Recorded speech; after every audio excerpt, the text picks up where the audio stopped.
Hello and welcome back to Sagas of Sundry Quests and Answers. I'm Dan Casey and we're here to talk about the latest episode of Goblin Mode. Folks, it was a doozy. I know I say that like every episode, but this episode was legally a doozy. You find any tort lawyer, whatever that means in the country, they will say this is a doozy and they will back me up. But it's not just me. I'm joined once again by my amazing cast.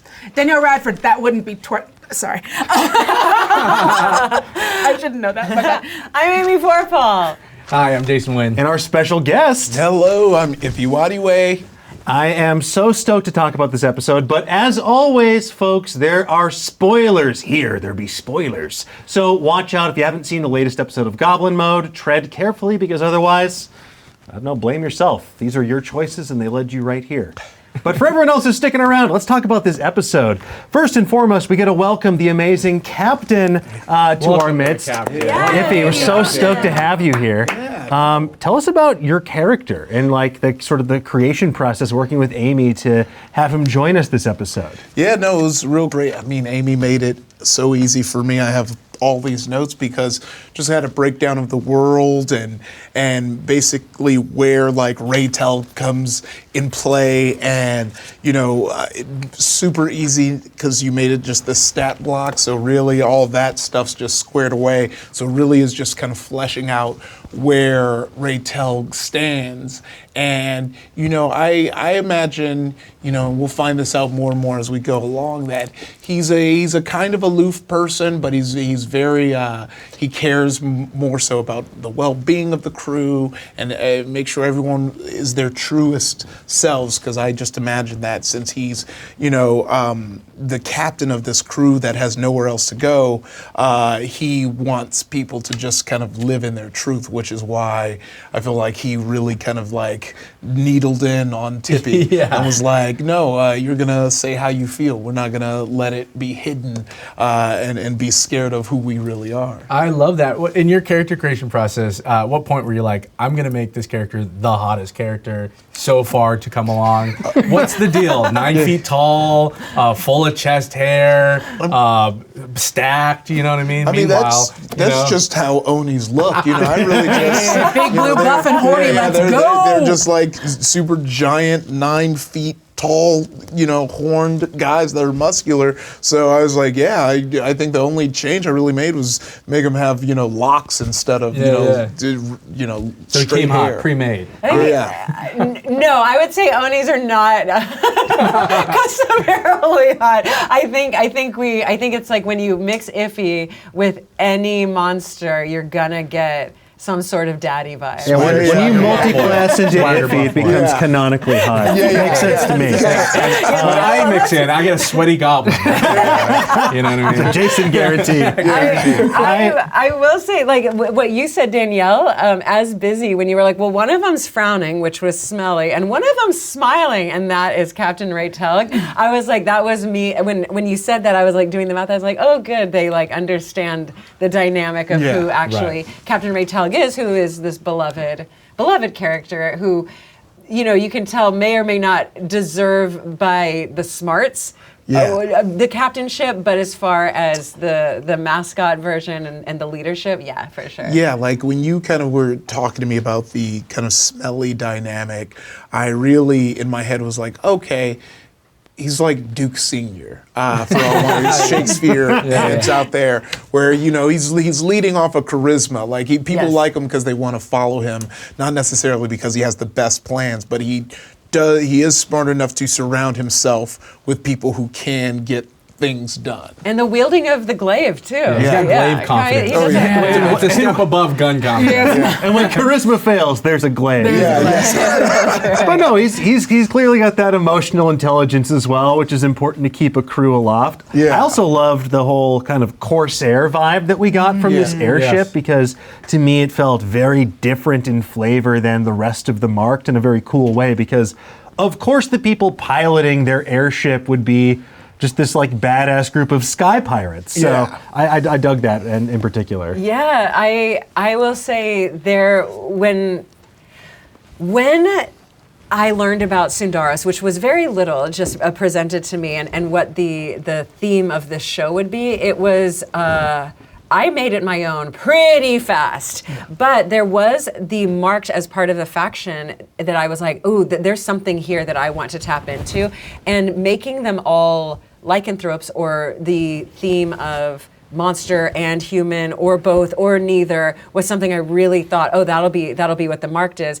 And so, yeah, if he was gonna be this Oni who could shapeshift, just backwards, kind of. I lost my mind when you turned into a baby. I'm funny. like, did they pre-plan this? Yeah, I was like, how is this possible? Yeah. No, Onis by nature, I mean, it's one of those just kind of monsters that just goes back and forth, and I don't know, there's lots of shape-shifting monsters in D&D, but I thought, Onis are specifically on theme, but you know, the photo-negative version of lycanthropes in the marked. Yeah, that was great, and I loved all of the stuff with Smelly. I think for Busy in particular, like Smelly is like just the pirate version of Busy.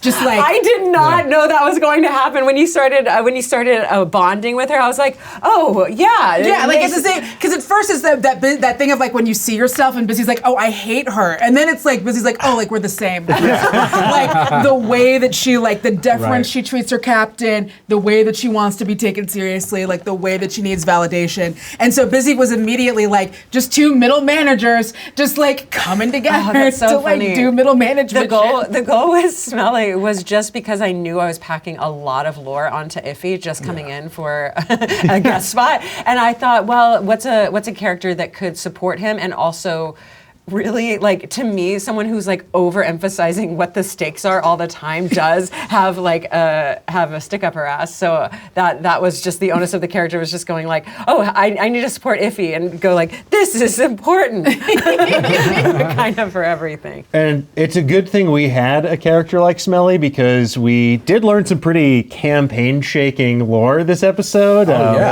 You know, the death cult, the Scythe of Aurelius, who resurrected the Demon King Pharaxis in one of the most significant events of the entire campaign, the Searing. So, you know, just some minor things for us to maybe follow up on in context. Yeah, I mean, look, it's very, like, the Fiends United is connected, highly connected, in a way that you're just now learning it is very important, in a very important way. Well, we got confirmation that they hired the Gatlings, and like it's official that we hate them. And they're they're part of an umbrella corporation, which to me screams that they're not really a union and this is astroturfing. That's what that says to me. It is 1,000%. I mean, look, even their leader is lying about who she is, Kaya.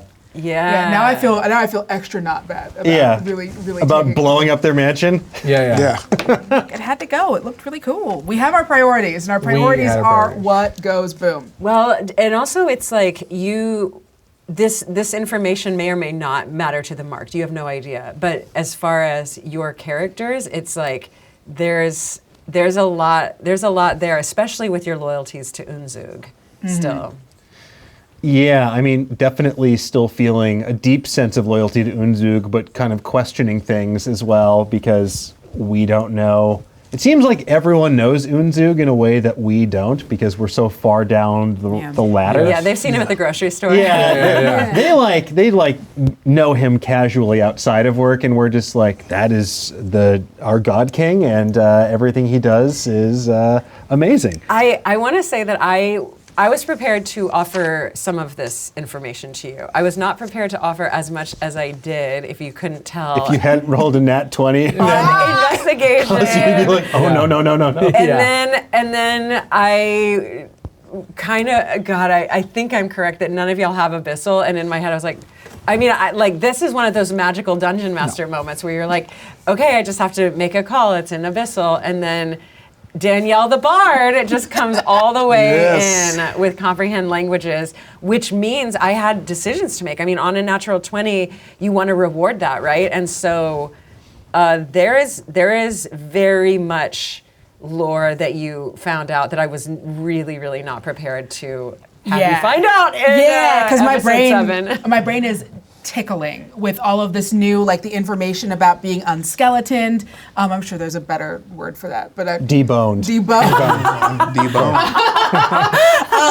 But you know, there's all that information about that and Kaya, and then just I'm putting things together because going back a couple of episodes when Busy had her pre-death like flashback, and what kind of that could mean about like what that could mean about her death. We do know that she was involved with a cult of some kind. So is this the only cult, or are there like other like evil cults? Is like this involved? Is this?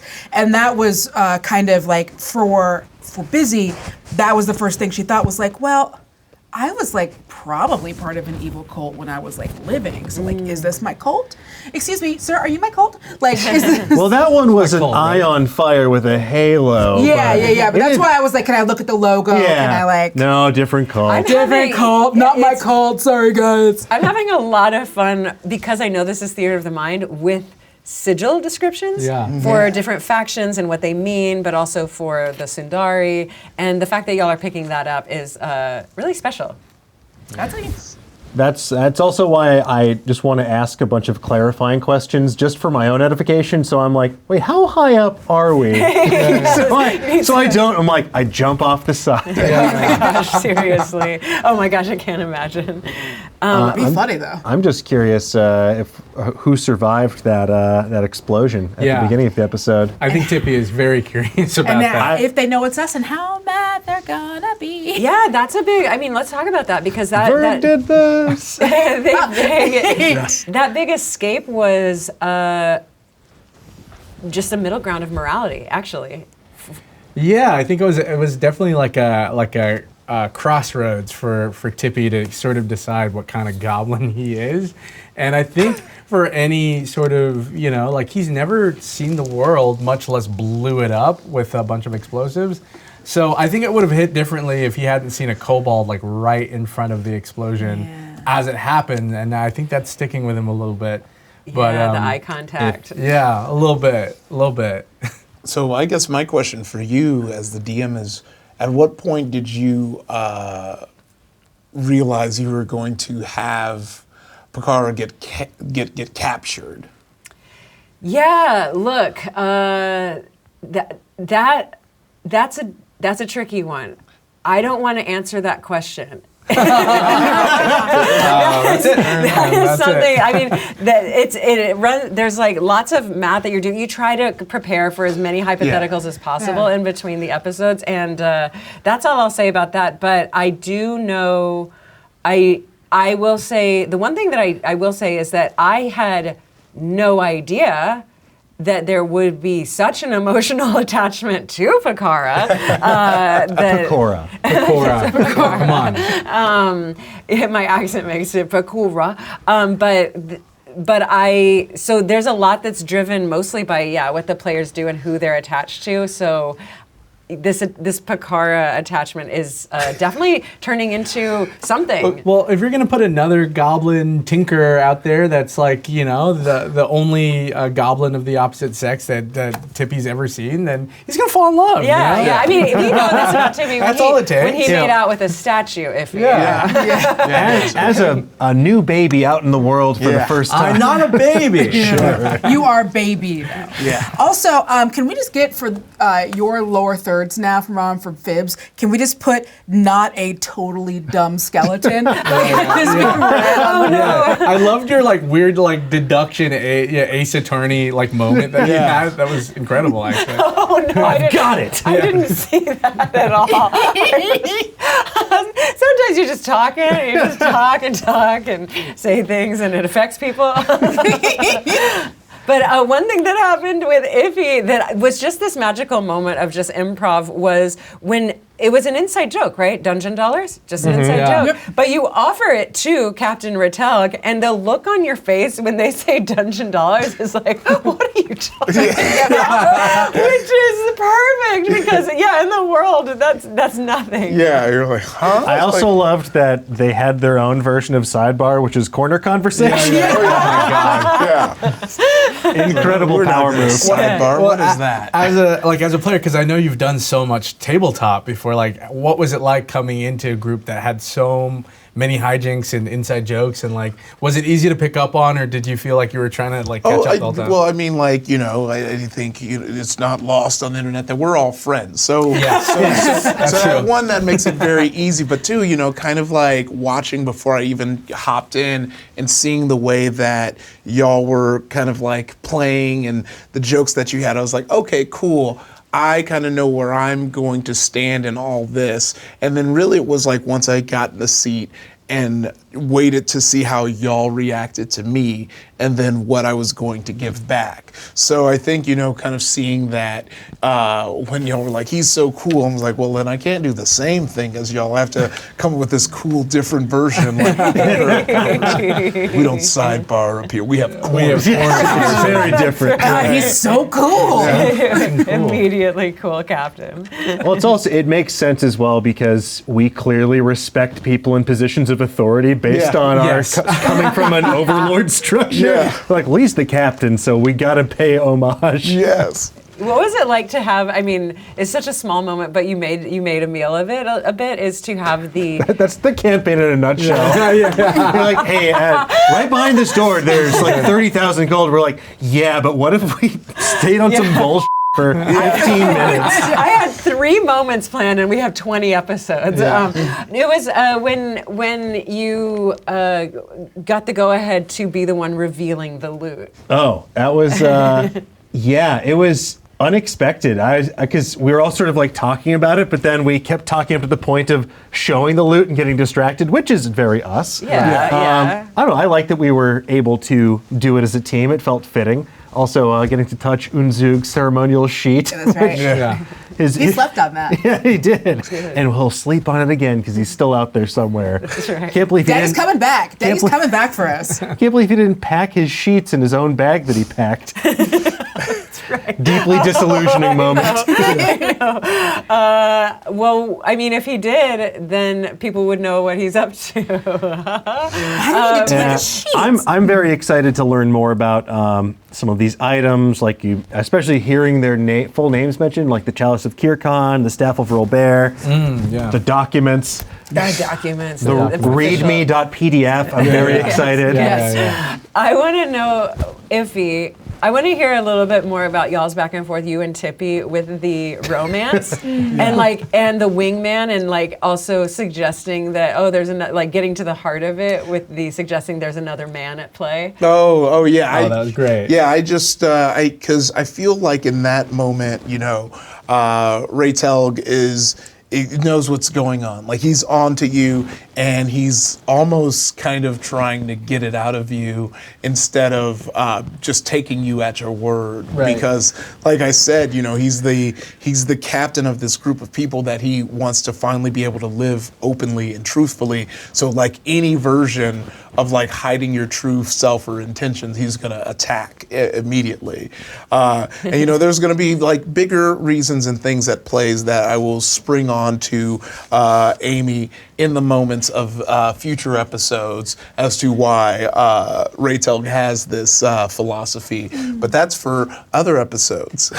I love it. Oh no! I feel like Tippy, that sounds like a threat. That's I feel a like promise. Tippy needs somebody like Ray Telg because because we share a bond that's so quick that it's like if Tippy's like, I'm fine, they're like, okay, you know what I mean?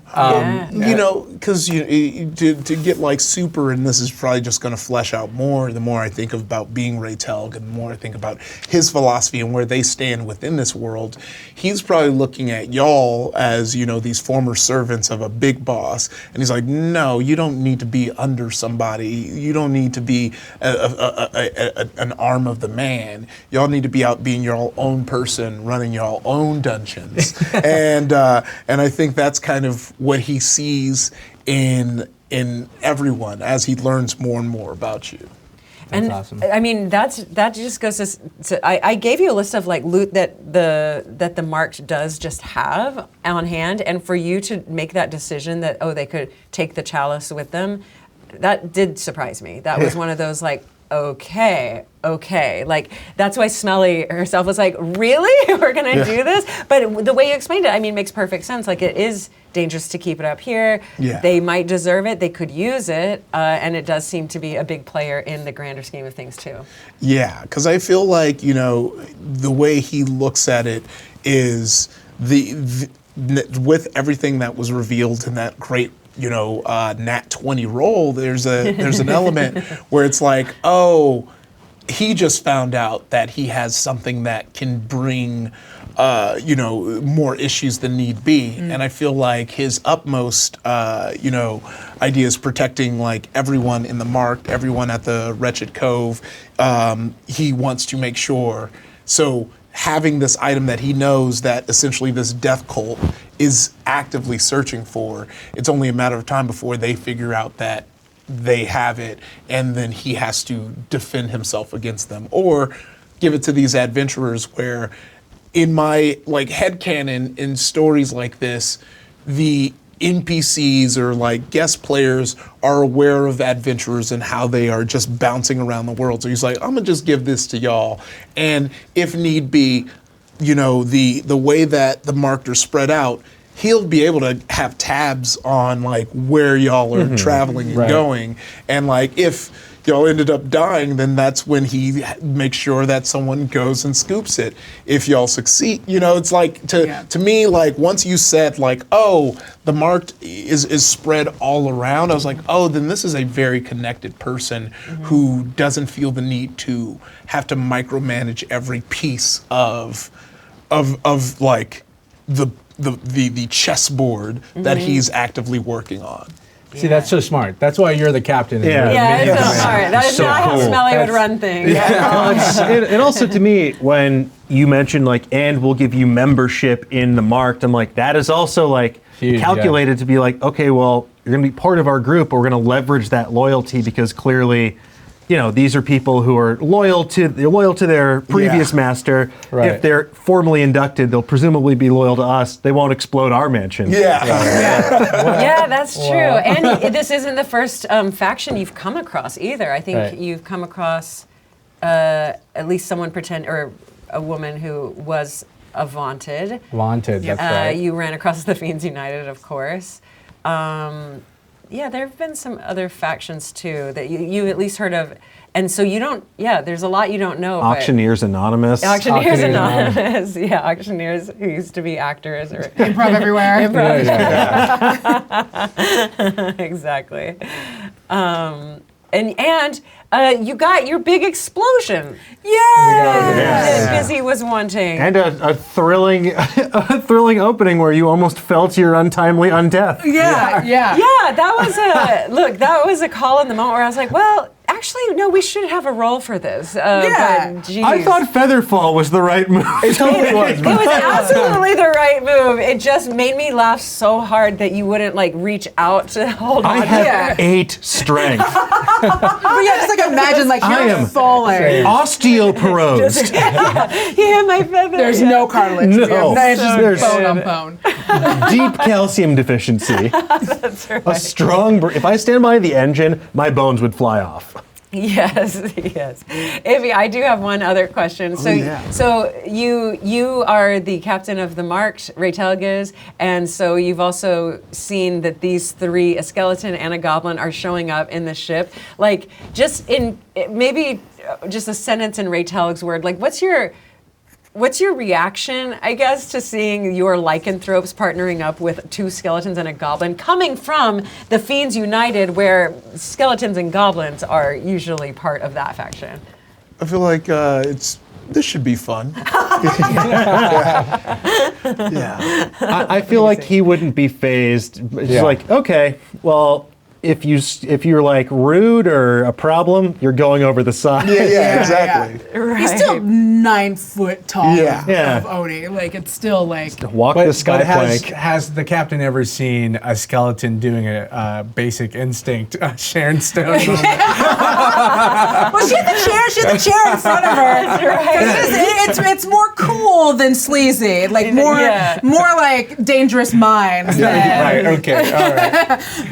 we have a problem here. Then, although now that that's on the table, I am going to Sharon Stone someone and Gotta basically. Sharon Stone. Oh my God. There's got to be an interrogation. There's my nothing to see. gosh. It's all hip bone connected to the leg bone. Yeah, yeah, we're yeah. gonna see. I guess silent image.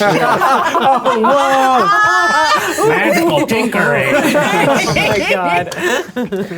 All right, well, folks, on that note, I am very excited to see what the future holds, very excited to see where the captain takes us, and also, we should talk about where we left things before we end this episode. right. One man's trash is another man's terror. Is what we're going to find out next time. Yeah, pretty much. You know that the Yesterdusters awoke something in the evil junkyard, and you're about to find out just exactly what they awoke. All right, well, we'll have to rescue Tippy's girlfriend's twin sister from Very certain doom. important. And I'm very excited to see where our adventure takes us next, into the sky, maybe down on the ground, below sea level. Who knows? The world is our oyster, and we intend to eat it, provided they stop poisoning people in the Los Angeles area. Which is, if you eat seafood in LA, you can't get oysters. They're bad for you right now. As of the time this was filmed. Okay, we can cut that out. Thank you so much for tuning in. I can't wait for you to find out what's going to happen next, and you can find out for yourself on a brand new episode of Sagas of Sundry Goblin Mode on Geek Sundry and wherever fine podcasts are served. We'll see you next time. Bye-bye. Bye.